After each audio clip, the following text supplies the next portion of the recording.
Welcome back.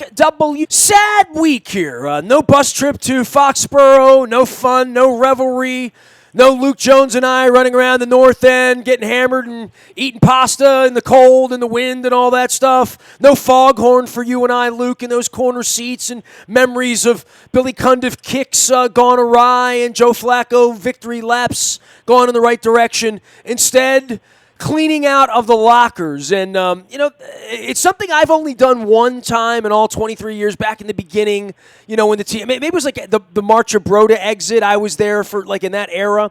I've never done that one. I've done it on baseball once or twice, and it was 25 years ago. It's a strange one, right? Like, for a beat writer, for an insider, much like, I guess, your day with the Orioles where there were no fans there, there's something about the Turk day of the season's over, your career might be over, your time in Baltimore might be over, these friendships and bond, all of that goes on, and the media is a part of that, and you were part of that on Monday, right? Yeah, I mean, it's definitely, and this goes back to what we talked about in the aftermath of losing to the Chargers on Sunday. It's just very abrupt. It comes to such a screeching halt. There's so much excitement, and that's what makes the NFL and the playoff tournament that the NFL has so unique, and so it can be torturing. I mean, it really can be that there's so much hype, there's so much excitement, and then it's over, and guys scatter very, very quickly. And it's not... I mean, it's not as though there's all 53 players and 10 practice squad players all in the locker room at the same time. They kind of trickle in. They had a meeting Monday morning, and then they start to scatter from that point. And there were certain individuals that we saw. Others did not make an appearance in the locker room, did not see Joe Flacco. We know he's not going to be back, barring something very strange.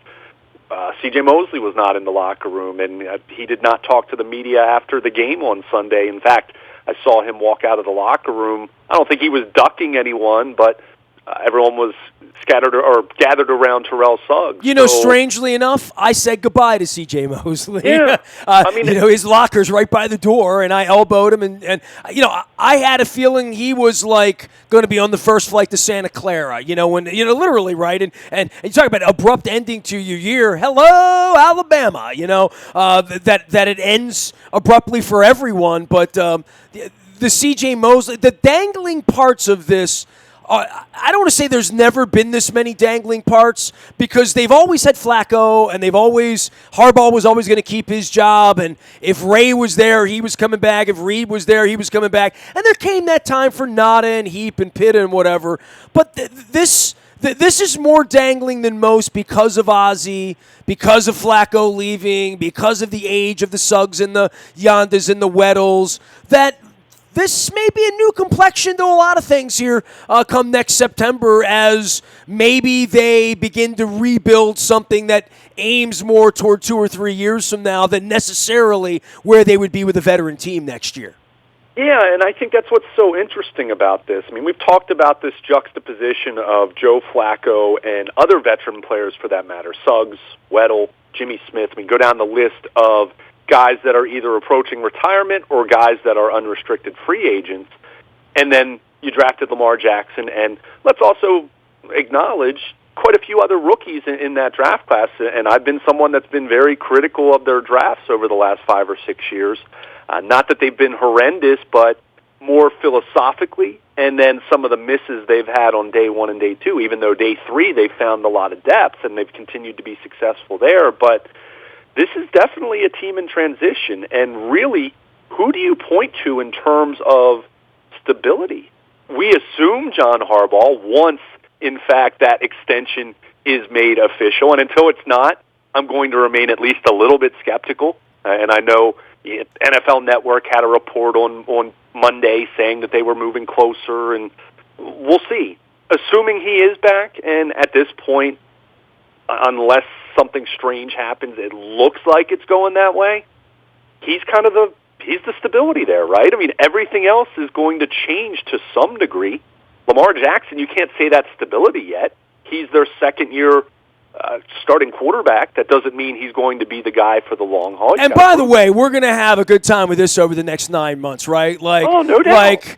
Lamar Jackson was 7-1. Whatever gaudy numbers you want to put about the run. And in the aftermath, I'm chasing Jenny Vrentas down, who talks to Gus Bradley afterward and said we made a couple of adjustments and there were tendencies and there's only so many things that they ran. And now here's the blueprint.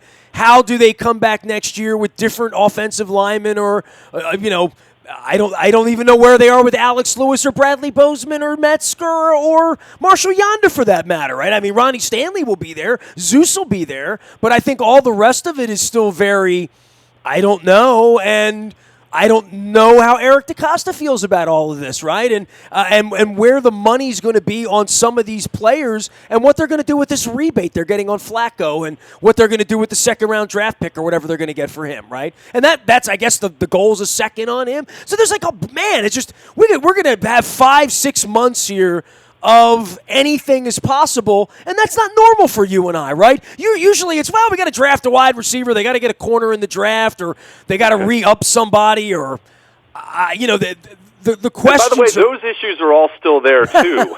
Sure. Yeah, because they don't look like any sort of superpower team, right? I guess we go into the offseason saying, well, they're 8-8 next year. They're not, Vegas will have their number at 9 next year, 8 or something. But there's no way you're going into the offseason thinking, wow, they're going to be a superpower next year in this league.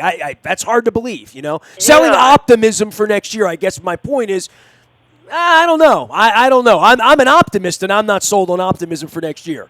The two words that really resonate with me at this point, and this really even comes off of Sunday's loss and how that looked, patience, because of Lamar Jackson first and foremost, and then other young players that are going to have to step forward because of the issues that you lay out with either pending free agents or players like Marshall Yanda who might decide, hey, I've had a great career, I'm done. And that's possible with him. I mean, he didn't say anything about it after the game Sunday, but that's something that he's acknowledged at this late stage of his career. Well, I told you, I caught that moment after the Browns game. I walked out onto the field, and there were two families on the field, the Weddles and the Yandas. That's interesting. You know what I mean? And that was after the Cleveland game. They were out there with their children and their wives, and there are many of them on the Weddle side as well, and having a nice go after clinching a playoff berth in a home game. And I saw that, and I thought, well, that's what you do when you're not going to be doing this much longer, Sure. And that's just what you do when you have kids. You got a bunch of kids running around. I mean, that's just, I think anyone can relate to that, whether you're in the NFL or whether you have a 9 to 5 where you work your tail off and you wish you could spend more time with your kids. I mean, that's part of life. But, you mentioned Eric Weddle. He said very matter-of-factly on Monday he plans to sit down with Eric DeCosta, who is now the Ravens general manager, which that's still kind of strange to let that marinate a little bit. We knew it was coming, but now it's here. Right? It's day 2, DeCosta. Fix the team. No, right. But Eric Weddle acknowledged that if Eric DeCosta and the Ravens want him back for the final year of his deal, which is an $8.25 cap number, $8.25 million salary cap number, a $6.5 million base salary, he said he'll return. He said if the Ravens don't want him back, there's no hard feelings, and he understands. But he also said he'll ride off into the sunset. He says, now, I remember Anquan Bolden some years ago saying the same thing, and we saw how that turned out. But he says that he's not going to go play for anyone else. He's either going to play this year with the Ravens or he's going to retire. So, but to get back to what I was saying, patience and skepticism are the two words that are really in my mind at this point. They relate, yes, to Lamar Jackson, but because of what we saw as far as the good things, as far as what we've seen with the concerning things, with the ball security and needing to become more accurate and consistent as a passer. It relates, it extends to the coaching staff based on what we saw on Sunday, based on if it was as limited as it was Sunday that they couldn't adjust. Where is Lamar Jackson in his development? And is Marty Morningwig and company the best individuals to develop him? And I know people talk about Michael Vick in Philadelphia. That was 9 years ago. So not saying that doesn't mean that it wouldn't work, but that also, you ask questions about that. So and just all the other turnover that this team's going to have. I mean, you talk about the quarterback position, but is Terrell Suggs back? Is Eric Weddle back? Is C.J. Mosley back? I mean, those three individuals alone, say what you want about their play or what their salary was or at what point they are in their career. In the case of Suggs and Weddle, much closer to the end than their prime. And in the case of C.J. Mosley, it's a matter of, I think everyone has to acknowledge good player. People debate how good or how great he is, but he's in a position where you're going to be looking to have to make him the highest paid middle linebacker in the NFL. And are you prepared to do that? Do you think that's worth it? We've talked a lot about some of the deals that the Ravens have given the defensive players in recent years, like Brandon Williams, like Tony Jefferson, where you really wonder if they've gotten the proper bang for their buck. And when you consider that and then acknowledge that you have a second-year quarterback on the other side of the ball, and I'll continue to say this, and I will continue to say this until Eric DeCosta and this organization proves me wrong. I want to see them do a much better job building an offense around Lamar Jackson than they did Joe Flacco the last Well, I mean, let's years. go. Let's do a little revisionist history because, we're usually looking at a game or a week. Luke Jones and I are stretching it out. Let me just throw a few plugs in here for a few of our sponsors and newest sponsors. First off, Curio, Intimonium Wellness and the holistic wellness, the spa, as well as cannabis education. Stop by, see my pal Brian there. York Road, just south of Timonium Road, CurioWellness.com. Learn more. Go out to the website and get the education about CBD and all sorts of products that you may or may not be familiar with. They're there to help you, educate you, hold your hand. Our friends at Curio. Also, Strategic Factory, doing hats and marketing and printing and cool stuff and signs and branded apparel of all kinds.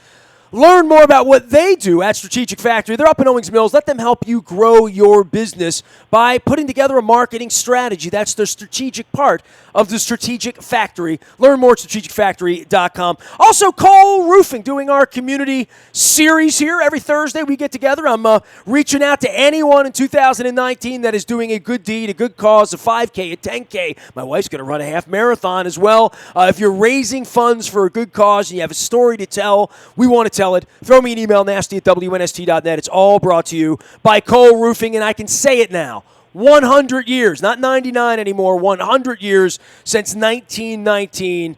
Keeping people dry and safe and warm in the winters. That's what Cole Roofing does. Anything that happens above you, they take great care of it. Luke Jones is here making it happen. Let's stretch this out a little bit because they didn't have the cap money to sign Asemele, right? They didn't have the want to give Ricky Wagner all that money. Last year, obviously, Jensen, they felt like it was completely out of line how much money he got down in Tampa. But Joe Flacco probably would have had a better offense, and then you would say to me, well, who's going to catch the ball? And I would say, well, that would have had to have been Brashad Perryman and Max Williams as a rookie and Nick Boyle if he didn't find himself on the wrong side of the rules, and whomever else would have been those young players that it all would have panned out. And Ken Dixon would have been this 2 years ago instead of now, right?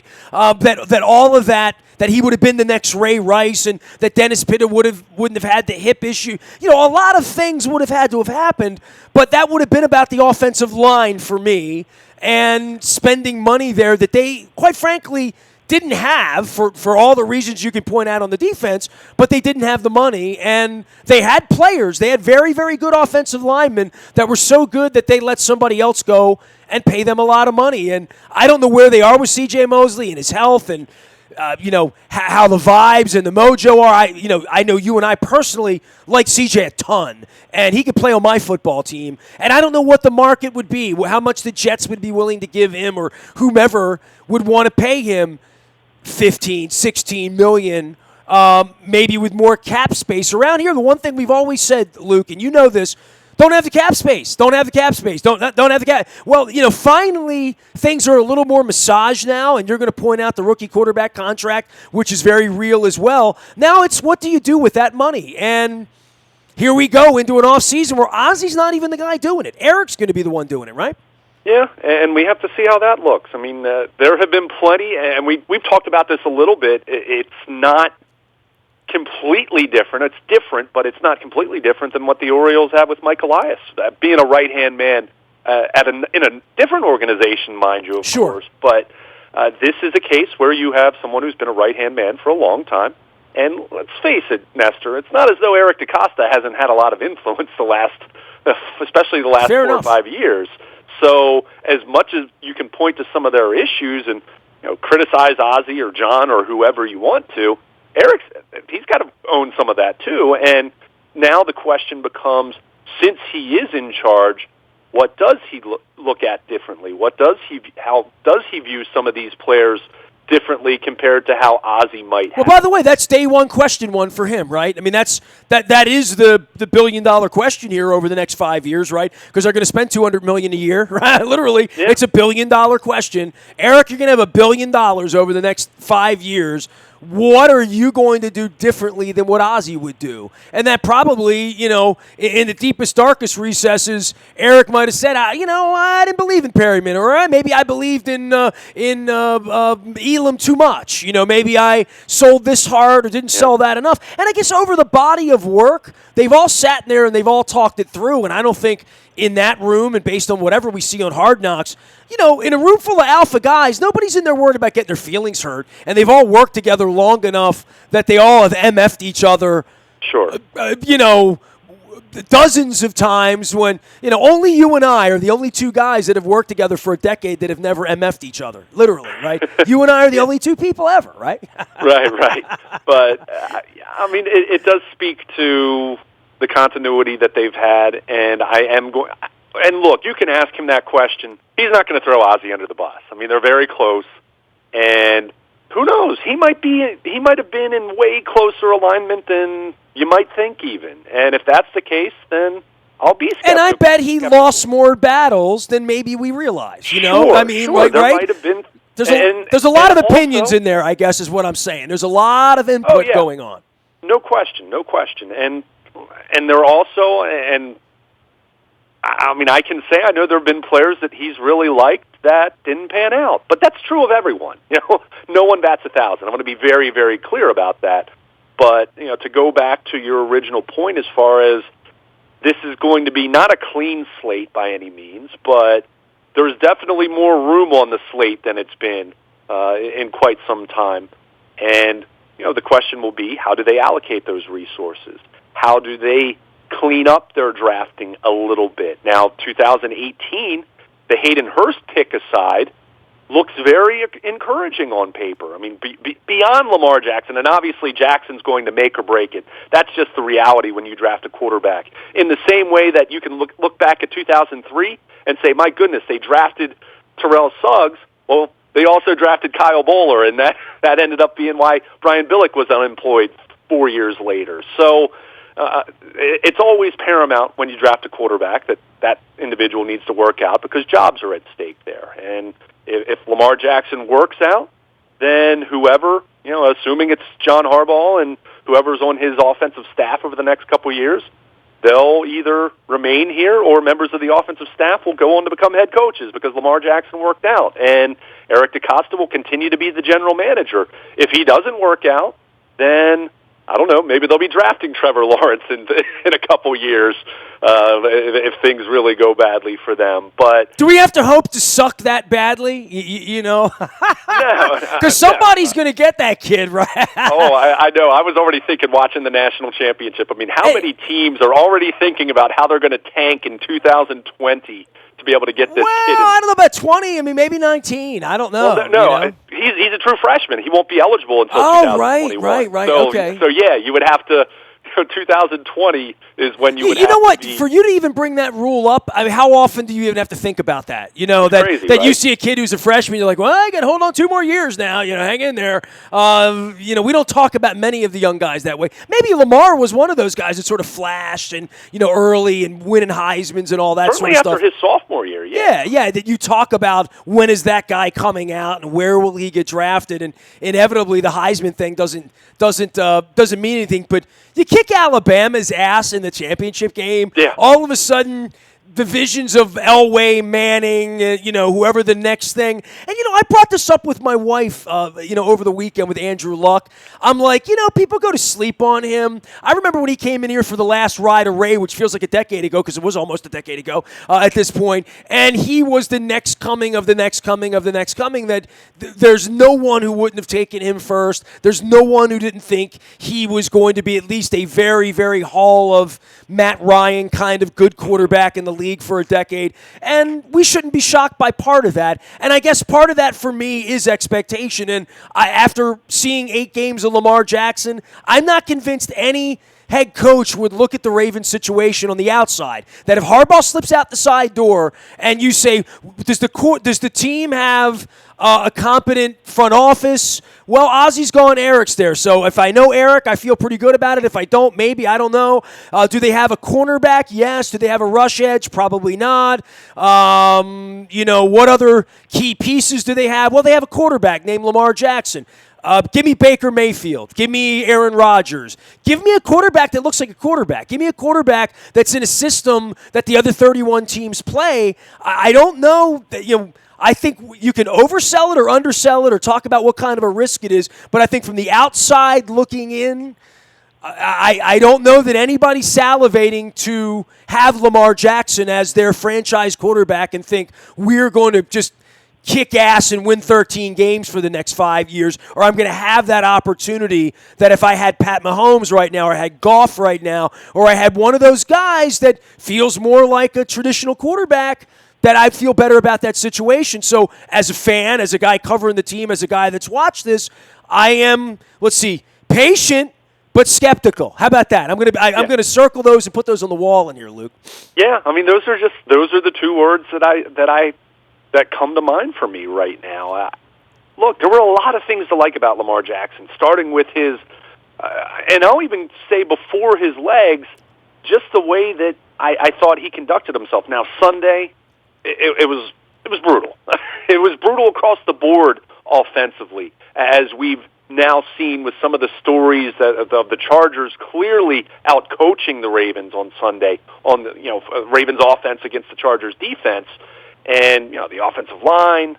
Go down the list, ball security. I mean, play calling. I mean, there's so many things you can point to.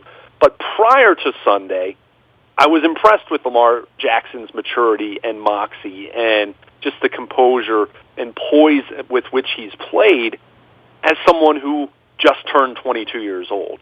So I'm encouraged by that. Obviously, you love the speed and mobility, and it's unparalleled in this game. I mean, he's the fastest quarterback to play in the NFL since Michael Vick. I can't think of anyone else that comes to mind that really, a couple other guys in the conversation. RG3 as a rookie, sure. Russell Wilson to some degree. Kaepernick got him to a Super Bowl sort of quickly doing that thing, right? Don't get me wrong. There have been those guys, but I'm just saying, just pure speed. I'm not sure anyone else stacks up to Lamar Jackson. McNair and Cordell Stewart could run away from you in that era. And keep in mind, in that era, we're playing 4-3 defenses with linebackers that ran 4-5, right? They weren't as fast. It wasn't Ray Lewis sort of changed that. Mike Singletary would hit you, but he couldn't chase you down. He wasn't going to catch Walter Payton if they weren't on the same team. So, I think the game's changed a lot towards speed and toward athleticism and toward guys like Patrick Owasu playing linebacker, right? And maybe even Bart Scott in that era, smaller guys in the middle of the field, somewhere between a safety and a linebacker that don't look like a Dallas Thomas, going into 275 as a wheel, or Terrell Suggs, who probably played his best football at 260, 265, right? Sure. Look at Zach Orr a couple years ago. He wasn't the biggest guy. So you're definitely seeing the game change. I love Lamar Jackson's mobility. I do think there is arm talent there, and we've seen flashes of that. Go back to the absolute dime that he threw Mark Andrews in the first Chargers game. We saw the bomb that he threw to Mark Andrews. I believe that was the Raiders game off the top of my head. So we've seen and we've seen plenty of good throws, but we don't see those consistently enough at this point. And that wasn't an unknown about Lamar Jackson. That was something that he needs to be more accurate. Certainly, they've worked with him a ton on his footwork to have a wider base. They've worked on that from the time that he arrived in the spring after the draft.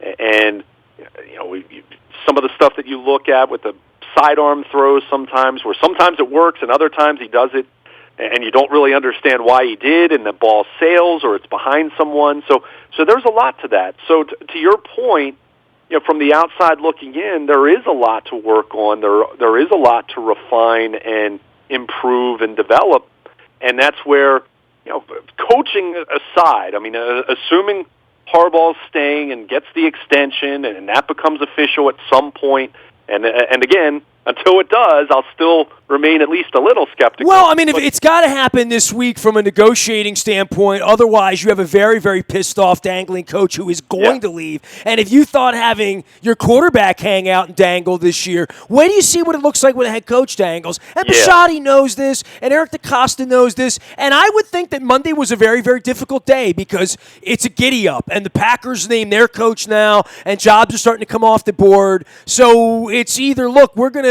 we've been talking about this. We're either going to get this done or we're not going to get this done, or let me go or trade me. I had a very, very well-placed NFL guy, literally, an inside-the-game guy, not a reporter, send me a text on Monday saying, they're trading John, right? This is a person in the league who believes this is the way it's played in 2019, that you're either going to come to a kumbaya and the owner wants to keep John around, and saying, well, the Peter Angelos method, F you, you're under contract, you're staying. Okay, Chief, okay, Steve, if that's where you're going to play when I got 8 jobs out here and you don't want me around, and I just rallied a 4-5 team with a quarterback no one else wanted to draft in the first round, and we put him in for our Super Bowl winning quarterback, and I got us to the playoffs, if you don't want me for 5 more years, there's 8 other teams out here. Give me an opportunity to do that after 12 years. And you and I have gone back and forth about this, about what Andy Reid represents in Kansas City and John's relationship with him. And I talked to Brian Billick about it this week and others, that the second job, and keep in mind, this is the second job for Bill Belichick. We forget that, right? Sure. But it's a second job for him, too.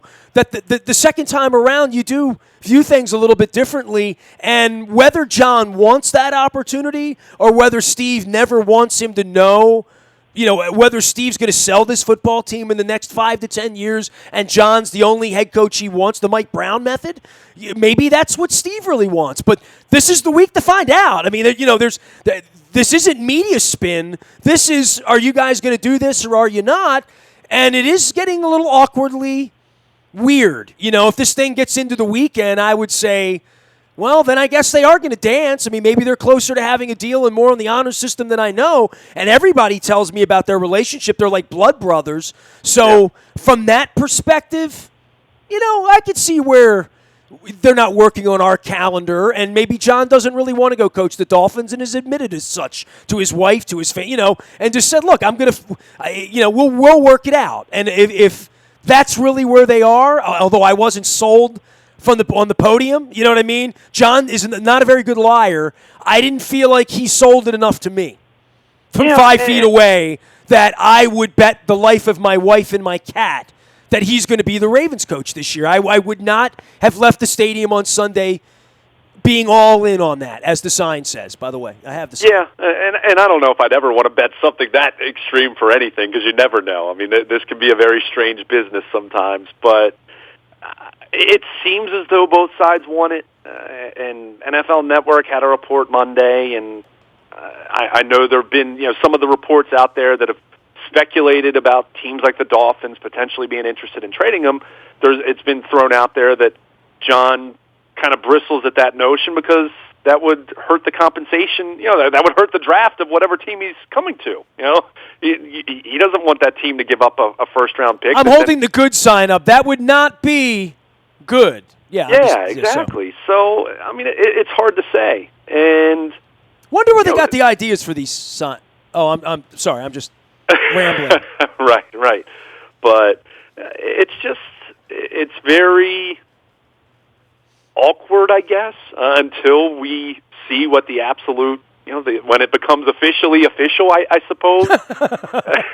I mean, it's just, it kind of reminds you of waiting on the Orioles to complete a physical for a Dude, player and any time we compare the Ravens to the Orioles, nothing pisses off people in Owensville more. I'm just saying that there's nothing that offends anyone with the Ravens more than saying that's how the Orioles would have handled it. Sure, and any time we bring that up, that is but it's true. I mean, the Orioles are the barometer for how to F things up, and the Ravens are a far cry from that, right? I mean, the Ravens rallied. The Ravens did it with 2 quarterbacks. The Ravens did it with the same old head coach. The Ravens filled the stadium. The Ravens played a game in 2019 that they didn't play particularly well in. But, on the body of work, here we go again with a baseball team that's about to lose 100 games, and we're trying to compare that to a football team that's trying to win 10. Yeah, but let's also remember the football team had missed the playoffs 3 years in a row and had missed 4 out of 5 years, and they did lose in pretty disappointing fashion playing at home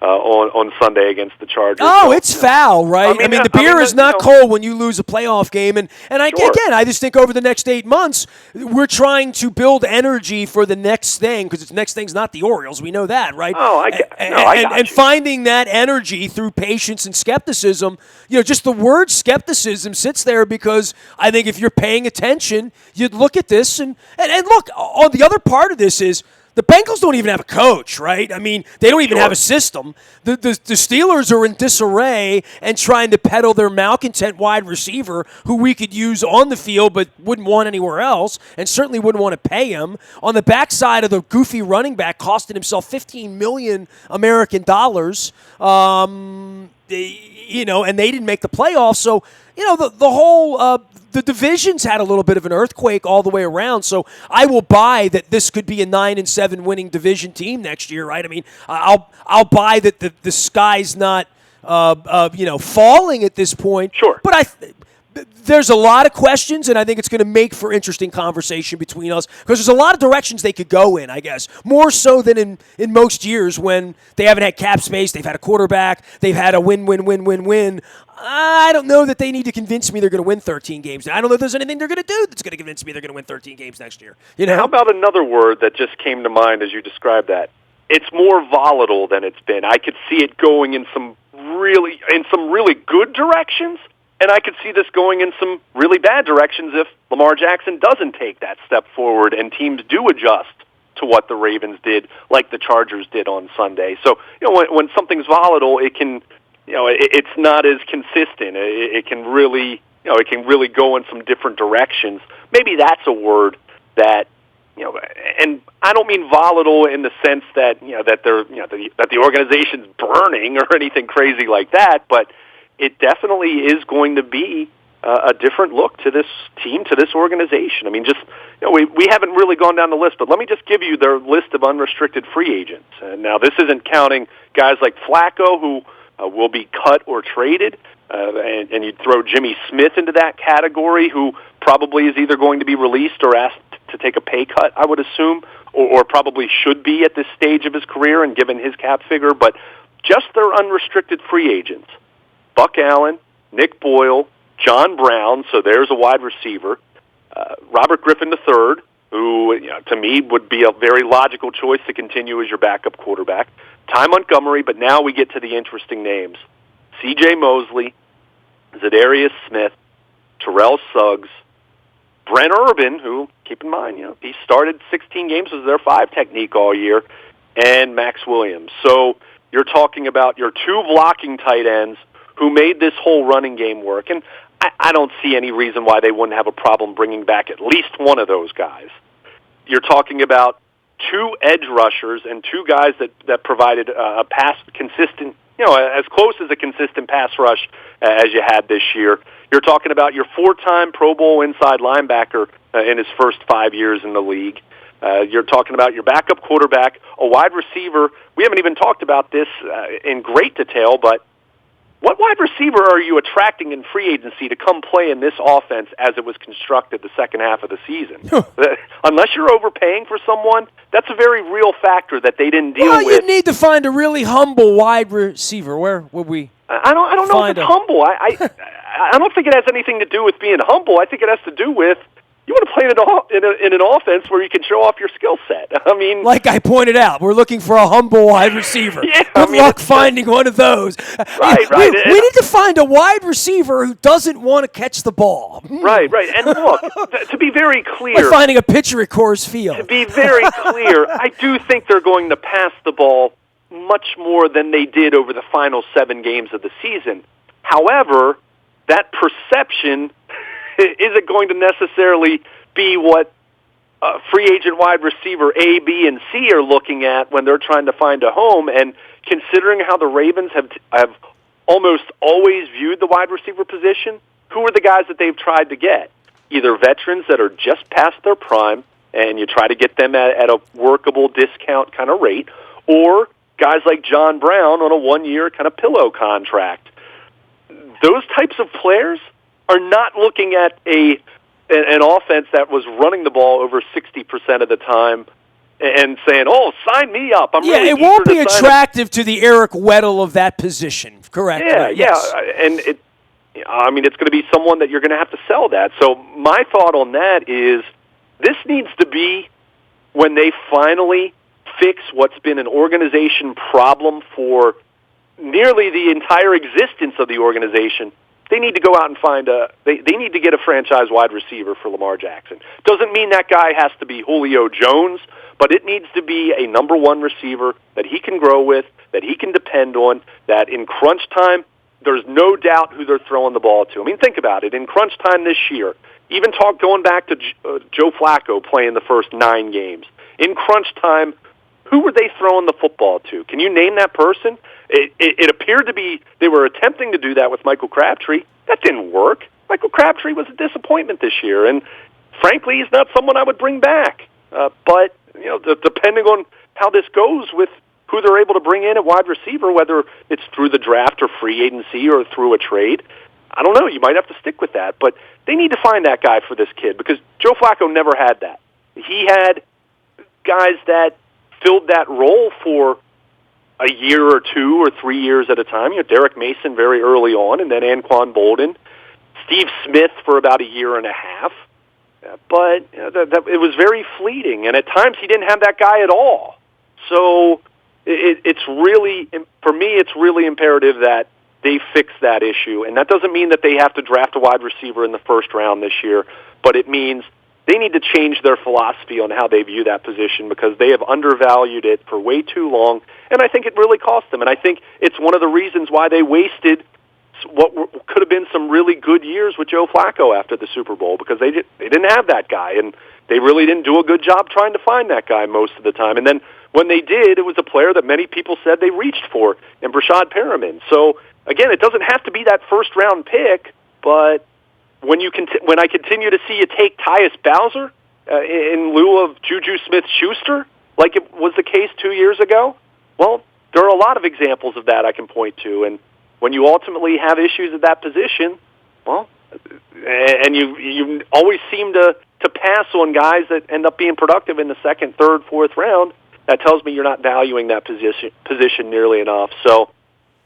here we go. All these other issues we talked about, and Luke's talking about the wide receivers again. All right. Here's what we're going to do. We'll cut it off for now. I'm going to give you some homework, okay, because I want to read about this on W. I want to see Luke's strategy chart beginning with the game ends. Here's all the things they need to do. Let's start with figuring out Harbaugh and the coordinators. That's, one side of the thing, right? Figuring out Flacco and what they're going to get there. Because if they deal their coach and their quarterback, they're going to wind up with 4 extra draft picks here, either this year or next year, that they could turn into more football players. Then they have to go hire a coach, right? I mean, that literally, if they can't come to a kumbaya with Harbaugh, they're going to have to hire a coach now or a year from now, and then you have dangling coordinators. So that becomes its own thing. And then the players themselves, which I guess would start with dealing Flacco and signing C.J. Mosley or not signing C.J. Mosley, and then dealing with all of the retiring veteran guys. Eric DeCosta's a busy dude the next 8 weeks, and that's not even leading up to the Combine out in Indianapolis and what's going to happen there. But this is a really, really busy couple of weeks for this franchise, and it'll be busy for Luke as well. He's out in Owings Mills from time to time when there are press conferences. All of our the breaking news happens first out on your WNST text service. That's all brought to you by Coons Ford of Security Boulevard. Dennis Colatzos will be here on Thursday from 3 until 5, driving you home, getting you ready for a weekend of football. Lots of Ravens conversation. Luke and I will be joining him as well, and it's, of course, replayed on Sunday mornings as well. Our morning newspaper ships to your email inbox each and every morning at 7 a.m. It's all brought to you by our friends at Planet Fitness and PlanetFitness.com. It's always $10 a month and $5 down. It's 2019. Maybe you took the first week off from a nice regimen of getting in the best shape of your life, but this is the time. Get the Planet Fitness at PlanetFitness.com. Get some inspiration at PlanetOfTriumphs.com out on the internet as well. Also, Laurel Park, they're racing down there right now. It's not even all that cold out. It's nice. Horses like it. It's all good. Sports bars warm. Crab cakes. Cocktails. Remodeled. It's Laurel Park. Get on down there, check out the races. The entries are in the front of WNST.net as well as in our morning newspaper. And, of course, the buyatoyota.com audio vault for all of our conversations all week long. I have picked up a lot in the aftermath of the Ravens' loss. Hopefully, we are keeping you cozy this week with some intelligent conversation here. It's what we try to do. Looking at these things intelligently. It is a busy time at the Castle. We're going to get to some baseball, some Terps, and other things around the league. Luke and I are going to be in Atlanta in 3 weeks, 2.5 weeks now, for Super Bowl 53. We'll be broadcasting live all week long there. You'll want to look for us as well. We are WNST.net, AM 1570, and WNST Tassel, Baltimore, and we never stop talking Baltimore sports.